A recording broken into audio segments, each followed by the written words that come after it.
আছে, আলেমুল আমাদেরকে সহ্য করতে পারে না। একটু কথা মনে রাখবেন, হুজুর বলেন মান সাব্বা আলেমান ফাকাত কাফার, মান সাব্বা আলেমান ফাকাত কাফার। যে ব্যক্তি কোনো আলেমকে আলেম হওয়ার কারণে ক্রিটিসাইজ করে, ঠাট্টা করে, উপহাস করে, ব্যঙ্গ করে, গালি দেয়, ফাকাত কাফার, সে কাফের হয়ে গেল, সে কাফের হয়ে গেল, সে বেঈমান। যদিও সে কলেমা পড়ে, নামাজ কালাম পড়ে, তাতে সে ইমানদার থাকলে থাকতে পারে, কিন্তু গুনাহ করলো সে কুফরি গুনাহ। হানাফি মাযহাবে বলে ডাইরেক্ট কাফের না হয়ে গেল, সে একটা কুফরি গুনাহ করেছে। কারণ আপনি কারে গালি দিয়েছেন? আলেম রে। একটু খেয়াল করেন, কাকে গালি দিয়েছেন? আলেমকে গালি দিয়েছেন। আর আলেমকে গালি দিলে কোন জায়গা গেছে হিসাব করছেন? নবী পাক বলেন ইন্নাল উলামা ওয়ারাসাতুল আম্বিয়া, ইন্নাল উলামা ওয়ারাসাতুল আম্বিয়া। নবী পাক সাল্লাল্লাহু আলাইহি ওয়াসাল্লাম বিদায় হজের সময় আল্লাহ পাক রব্বুল আলামিন যখন আয়াত নাজিল করেছেন, আল-ইয়াওমা আকমালতু লাকুম দীনাকুম ওয়া আতমামতু আলাইকুম নি'মাতি ওয়া রাদিতু লাকুমুল ইসলাম দীনা। অধ্যকার দিনে, আজকে এই মুহূর্তে তোমাদের জন্য আমি দিনকে পূর্ণ করে দিলাম, আমার নিয়ামত রাজিকে তোমাদের উপরে পূর্ণ করে দিলাম।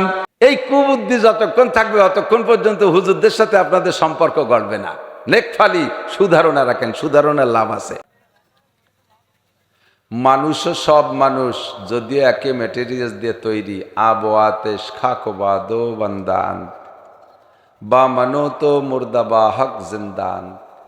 আগুন, পানি, মাটি, বাতাস, এই চারটি ম্যাটেরিয়ালস দিয়ে আল্লাহ তাআলা সব মানুষকে বানাইছে।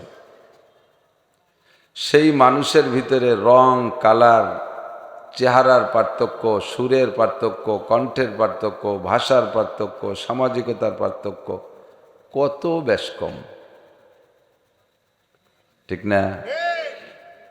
অত জোরে ঠিক করা লাগবে না, মাঝারি ধরনের সবার সমান সমান করতে হবে। আল্লাহ, একই ফর্সা মানুষ যাকে চেহারা ভালো বলা হয়, যে ভালো চেহারা, এই ফর্সা মানুষ, ভালো মানুষের চেহারার মধ্যেও পার্থক্য আছে। এক একটারে এক এক কাটিংয়ে ভালো দেখা যায়। আল্লাহু আকবার। তো ওলামায়ে হাক্কানিকে আল্লাহ পাক রব্বুল আলামিন আমাদের জন্য নিয়ামত হিসেবে মাঠে রেখেছেন।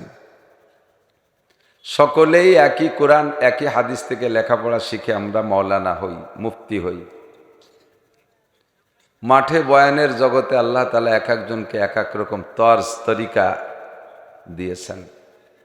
কের বয়ানের মধ্যে কান্নাকাটি, কের বয়ানের ভিতরে দ্বিমুখী হাসিও আছে, কান্নাও আছে, কের বয়ান দিয়ে গজল টজল ইত্যাদি সুর কণ্ঠ দিয়ে মানুষকে তৈরি করে বসায় রেখে কিছু কথা বলে। তবে আমার বিশ্বাস, মাঠে ময়দানে যারা বয়ান করতেছে তারা বয়ানের সময় কমপক্ষে তাদের ইখলাসের ঘাটতি না থাকা সম্ভাবনা বেশি। বয়ান যখন করে তখন উদ্দেশ্য থাকে যে আজকে আমি এই শ্রোতাদেরকে কিছু দিয়ে যাই, জানিয়ে তারা বাড়ি যেতে পারে। আমি অল্প কিছুক্ষণ শুনেছি হযরত মাওলানা আব্দুল্লাহ ইয়াহিয়া সাহেব, একজন জলিলুল কদর বুজুর্গ এবং আলেম, এবং এমনকি আমাদের খুলনা বিভাগের শ্রেষ্ঠ মুফতি হযরতুল আল্লাম হযরত মাওলানা মুফতি গোলাম রহমান সাহেব হাফিজাহুল্লাহ দামাত বরকাতুল আলিয়ার সুযোগ্য সাহেবজাদা, অনেক আগের থেকে পরিচিত।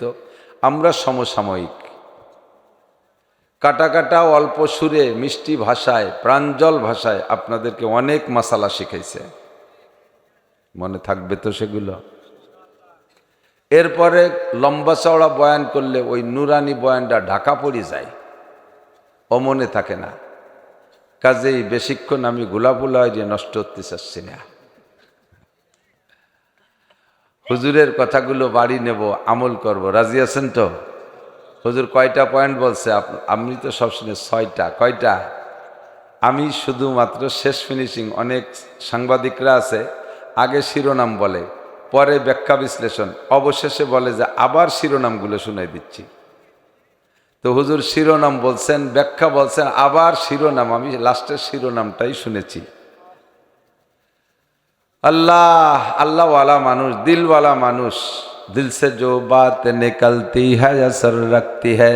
আল্লামা ইকবাল রহমতুল্লাহ আলাইহি বলেন, दिल से जो बात निकलती है असर रखती है, पढ़ने की ताकत परवाज़ मगर रखती है।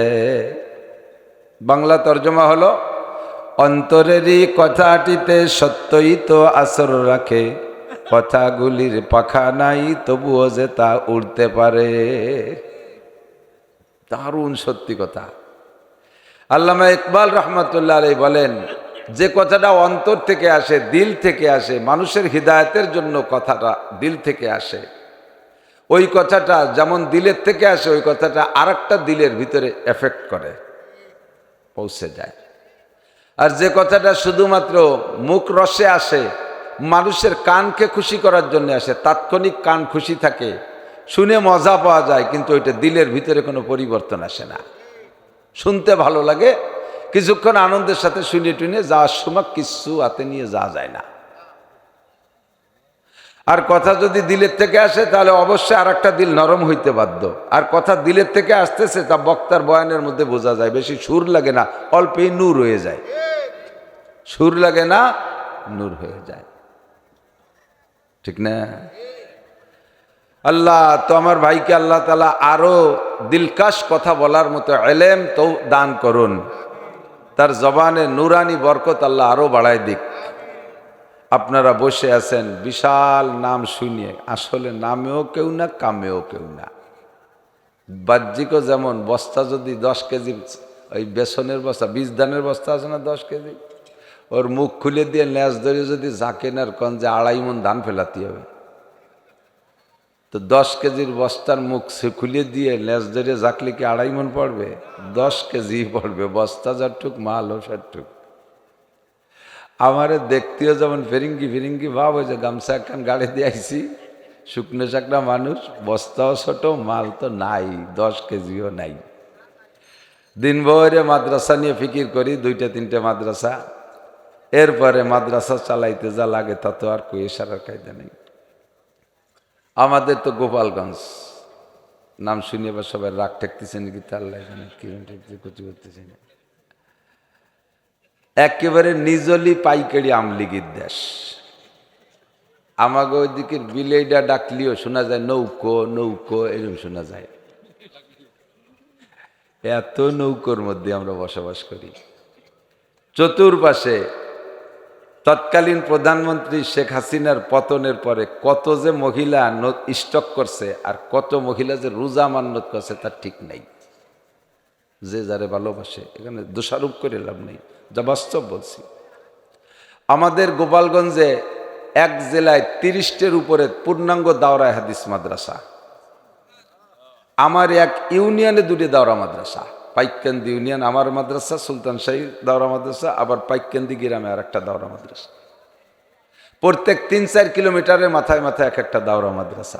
এত মাদ্রাসা চলে সাধারণ পাবলিকের দানে, যারা দান করে সবই আমলিগ, সব আমলিগের দানে। ও জায়গায় অন্য কোনো ভেজাল নেই, নিজলি পাইকারি আমলিগ। এই ঝামেলার পরে যারা 2-4 টাকা দেয় তারা সব কোন জায়গায় হারাই গেছে তা আল্লাহ জানে, তালাশ করে পাচ্ছি না। এখন মাদ্রাসা আগেও আল্লাহ চালাইতো ওগে দিয়ে, এখন আল্লাহ নিজেই চালাচ্ছে কেউ রে দিয়ে ছাড়া, কোনো মাধ্যম নাই। আমার মাদ্রাসায় বছরে 1 কোটি টাকা আয় ব্যয়। তো আল্লাহ পাক রব্বুল আলামিন এই ফিকিরে রাখে, সাথে মাদ্রাসায় পড়াই, নিচের কিতাবও পড়াই, উপরের কিতাবও পড়াই। এর ভিতরে আপনাদের জন্য ওয়াজ সংগ্রহ করার জন্য আমার আলাদা কোনো সময় নাই। অরিজিনাল বক্তা যারা, তারা ল্যাপটপ নিয়ে আসে, 3-4টে ডায়েরি নিয়ে আসে, সাথে 5-6 জন থাকে, নিজস্ব ইউটিউব চ্যানেল থাকে, মিডিয়া থাকে। এরপরে গায়ে সেরকম আবা থাকে, উপরে রুমাল থাকে, তার উপরে দোতলা টুপি থাকে, ওর উপরে আবার টায়ার পেশায় একখান। এটা আলাদা একটা কোয়ালিটি। এই হলো অরিজিনাল বক্তা, আমরা তক্তাও না। কোরআন কিতাবে যা পাই কিতাবে, ওর ভিতরে থেকে একটু টার্গেট রাখি যে এগুলো সব কোরআন কিতাবের সব এলেম ওলামাইকে সাধারণ পাবলিকের সামনে পেশ করা যায় না। আমরা যে সব কিতাব পড়ি ও সব আপনাদের সামনে পেশ করার মতো না। পেশ করার মতো না জায়েজ তা না, সেগুলো আপনাদের খাদ্য না, অপ্রয়োজনীয়। মাদ্রাসার কিতাবে পড়াই, মিজানের কিতাবে পড়াই, তা শুনলি আপনারা যাইয়ে খানিক শুনি টুনি বিরক্ত হয়ে চলে আসবেন। মিজান পড়াই, আমি মিজান পড়াই। মুজারের গর্দান দিয়ে আফালু আফালানি আফালুনা তাফালু তাফালানি আফালনা তাফালু তাফালানি তাফালুনা তাফালিনা তাফালানি তাফালনা আফালুন আফালু। ছাত্র একটারে লজিং দিছে একবারই, ও যাইয়ে ওই পড়তিছে রাত্রি। আর ওর লজিংওয়ালা ছাত্রটারে জম্মের ভালো জানে, এর পরাণ কেটে খাওয়ানোর মতো। রাত্রে খাওয়ার পরও ঈশার পরে খাইয়ে দিয়ে ওই পড়তিছে। এখন উনি বাইরের থেকে আইসে ওই কাছারিতে ওর ওই পড়া শুনিয়ে যাইয়ে বউর পরে ঝাড়ি শুরু করছে। হ্যাঁ, নিজের ছেলেপেলেকে সপ্তাহ দাও আর আমার তালবি আলিমকে কিছু দাও, কিছু দাও না। তরকারি কি খালি তোমার নিজেকে জন্য রান্না করে? কি কয়, সবই তো তারে দিছে, আরো জুত করে একটা ডিম বাইজেও তারে দিছি।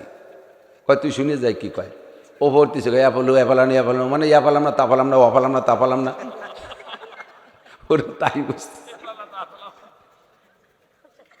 অ্যাপালাম না তাপালাম না। এত আপনাকে সামনে পড়ানো যাবে না। বহুত এইরকমটা আছে যা উম্মতরে পড়ানো যায় না। কিতাবের থেকে খুঁটে খুঁটে একটু মাথায় রাখি যেগুলো উম্মতের জন্য একান্ত জরুরি, সেগুলো আপনাদের সামনে পেশ করা যায়। এর কারণেই আপনারা যেটা অভিযোগ দেন, সে অভিযোগটা অন্য খেয়ালে দেন, কিন্তু আমি সেটাকে আবার নেকফালি নিয়ে, মানে কি বলে, ঘুরাইয়া পক্ষে নিয়ে অন্যভাবে আমি ব্যাখ্যা দিই। সাধারণ পাবলিকই হুজুরদের পর অভিযোগ করে, এই তো হুজুররা কয় আমরা যা কই তাই করেন, আমরা যা করি তা করেন না। এই একটা দোষ আমাকে আপনারা দিয়ে থাকেন। আপনাদের উদ্দেশ্য হলো আমরা আপনাকে ভালো ভালো কথা কই, সেইগুলো আপনারা করেন, আর আমরা হুজুররা যত আকাম করি আপনারা করেন না, যত আকাম আমরা করি। আমি ওই কথাটারে একটু ঘুরাইয়া আপনাদের বোঝানোর জন্য বলি যে কথা ঠিকই বলেছেন, কিন্তু একটু সদর করে বলেন, তাহলে আপনারও লাভ হবে। আমরা যা বলি তাই করেন, আমরা যা করি তা করেন না, পারবেন না তা করতে। আমরা যা বলি সহজ সহজ, যেগুলো আপনাদের প্রয়োজন একান্ত সহজ, এগুলো আমরা বলি। আর যেগুলো আমরা করি এগুলো পারবেন না করতে, সম্ভব না। একজন আলেম, আপনারও গায়ে শক্তি আছে, আমারও গায়ে শক্তি আছে। আপনি সারাদিন অটো রিক্সা ভ্যান চালাইতে পারেন, আমি কি পারি না? আপনি নসিমন করিমন চালাইতে পারেন, আমি কি পারি না? আপনি ট্রাক চালাইতে পারেন, আপনার যোগ্যতা দিয়ে ট্রাক চালানো শিখছেন, আমি কি পারি না? আপনি 10 বিঘে জমি ক্ষেত করেন, আমি কি পারি না? আমি ক্লাসে 1 নম্বর ছাত্র, 99% গড় 99% নাম্বার পাই আমি মৌলানা পাস করছি। তা আমার এত ব্রেন দিয়ে, আপনার ব্রেন দিয়ে আপনি অঙ্ক জানেন, ব্যাংকের চাকরি করেন, বিভিন্ন ডিপার্টমেন্টের চাকরি করেন, মাসে 1 লাখ 1.5 লাখ 2 লাখ টাকা আপনি ইনকাম করেন। আমি কি তা পারি না? আমি সেইগুলোকে বিসর্জন দিয়ে দুনিয়ার সব ধান্দাবাজি ছেড়ে দিয়ে, হাজার হাজার লাখ লাখ টাকার ধান্দা ছেড়ে দিয়ে কোটিপতি হব, এই ধান্দা ছেড়ে দিয়ে আমি সামান্য মাত্র 8,000 10,000 টাকা বেতনে কোনো মতে পেটে ভাতে খাইয়া ছেলে মেয়ে নিয়ে বেঁচে থাকতেছি। এও আবার কামাই করতে আপনাকে দুয়ারে দুয়ারে ভিক্ষে করা লাগে। কেন আমি ভিক্ষে করতে যাবো? আপনার গায়ে যে শক্তি আছে আমার গায়ে তার চেয়ে কম নাই। আপনি যা পারেন আমি তার চেয়ে কোনোটা কম পারি না। আপনি সব কিছু করতেছেন, আমি ওই সব বাদ দিয়ে একমাত্র আল্লাহর দিন নিয়ে পড়ে আছি। আপনারা এই কাজ করি, এই কথা বলি না, আপনি এভাবে পড়ে থাকেন না। আপনি যা করতেছেন ওইটা করেন। আপনার সহজ বুদ্ধি শিখাই দেই। খামসু সালাওয়াতিন ইফতারাজাহুন্নাল্লাহ, 5 ওয়াক্ত নামাজ পড়েন, রমজান পাইলে রোজা রাখেন, হজের তৌফিক হলে হজ করেন, জাকাত পরিমাণ মাল হইলে জাকাত দেন, একটু হালাল খাওয়ার চেষ্টা করেন, পর্দা করার চেষ্টা করেন, মিথ্যে কথা বলেন না। হুজুর যে কথাগুলো বলে গেছে গুনাহ থেকে বাঁচার জন্য, এই মোটা মোটা কয়েকটা গুনাহ থেকে বাঁচেন আর মোটা মোটা কয়েকটা ইবাদত করেন, এতেই আপনি জান্নাতে চলে যেতে পারবেন। উলামায়ে কিরাম যা করে আপনি পারবেন না।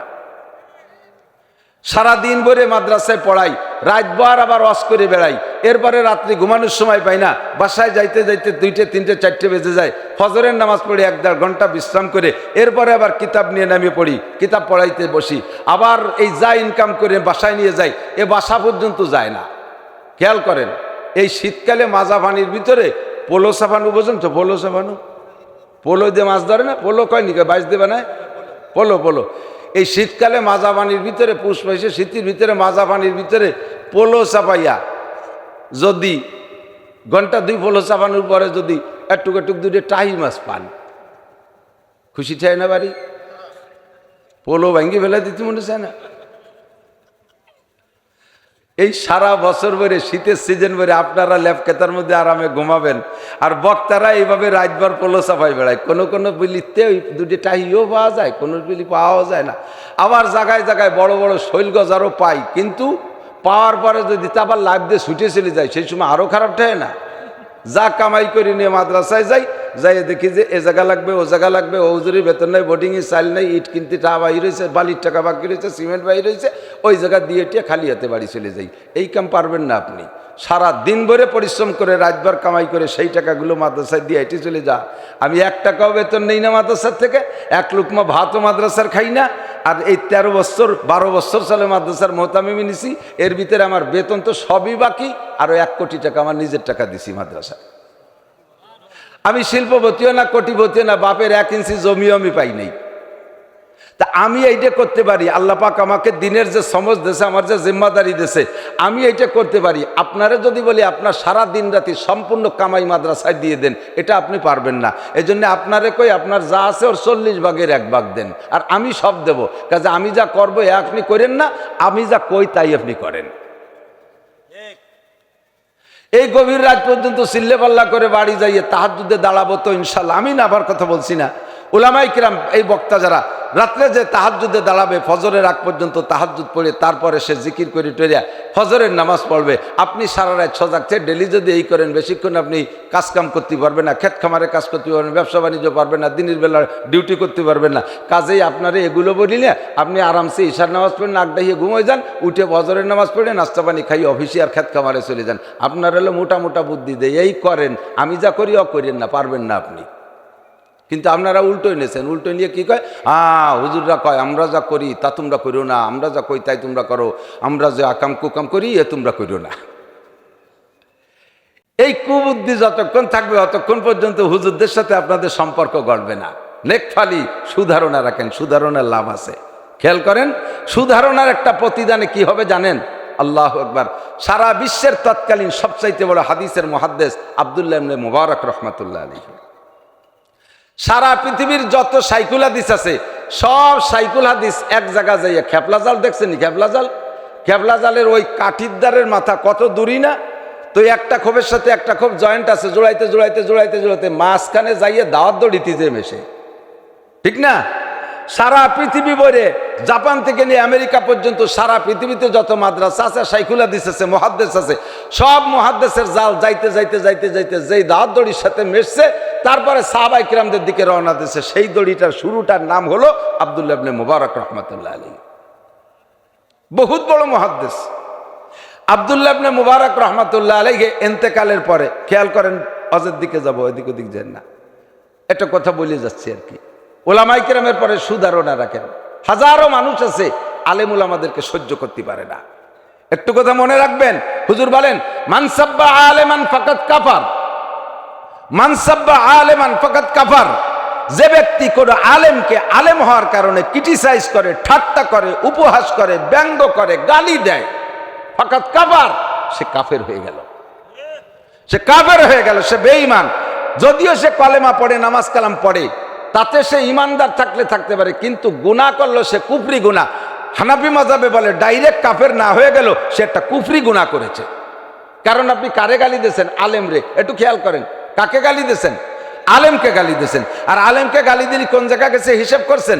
নবী পাক বলেন ইন্নাল উলামা ওয়ারাসাতুল আম্বিয়া, ইন্নাল উলামা ওয়ারাসাতুল আম্বিয়া। নবী পাক সাল্লাল্লাহু আলাইহি ওয়াসাল্লাম বিদায় হজের সময় আল্লাহ পাক রব্বুল আলামিন যখন আয়াত নাজিল করেছেন, আল-ইয়াওমা আকমালতু লাকুম দীনাকুম ওয়া আতমামতু আলাইকুম নি'মাতি ওয়া রাদিতু লাকুমুল ইসলাম দীনা। অধ্যকার দিনে, আজকে এই মুহূর্তে তোমাদের জন্য আমি দ্বীনকে পূর্ণ করে দিলাম, আমার নিয়ামত রাজিকে তোমাদের উপরে পূর্ণ করে দিলাম।